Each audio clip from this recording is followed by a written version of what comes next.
Open right now. Anthony Sabella has made the trek over to Virginia Beach at a place that's serving up some delicious homemade Italian stuff. Anthony? Yeah, and when we say homemade, I mean, every place says, oh, this is homemade, but this is legit homemade Italian food here at Pasta e Pani. We're lucky enough to be joined this morning by the chef and owner, Salvatore Robilotta. Morning. Robilotta, there we go. You made it. You Yeah. made it. Good morning. How you guys doing? I'm doing well. How are you? Fantastic. Thank you for taking us. Absolutely, absolutely. So let's give folks a little bit of background about your restaurant. You've owned it since 2018, and you guys, what kind of stuff do you make here? Most of the stuff we make over here is homemade, as a pasta, you know, bread, the sauce, and some other stuff like dessert, gelato. Anything you can imagine that you got to use your hand, pretty much we're working on it. And some of the recipe are very old recipe from my family side.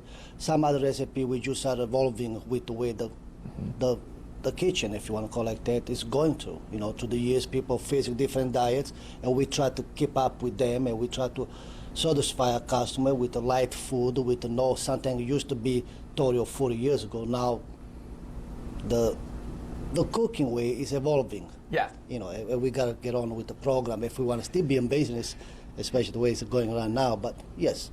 And I wanted to ask you, I mean, I was asking you, how coronavirus impacted your business. You're like, it's not just an impact. I mean, it halted your business. Destroy. The coronavirus destroy a small business like me. You know, I mean, there's no any more we can do to try to catching up on something because people, in a good way, they are trying to protect themselves. And that is the right things to do. You got to stay home to not allow the spread of the disease.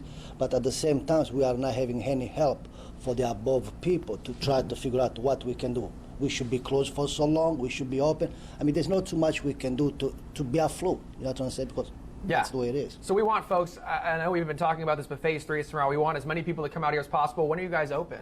We open every day. We off on Wednesday and Sunday because, we need a couple of days off here and there. But we open every day 5 to 9. And we'll go from there. I mean, we are working on a few new programs, new projects as far as increasing our location markets. We just got invited to several markets coming up this week. Then we are working on to creating a branch, an Italian branch coming up in the middle of next month. Between the 19th of July, we will be open. Just like I said, try to fight the situation we're facing, the hard time for everybody, not just for me.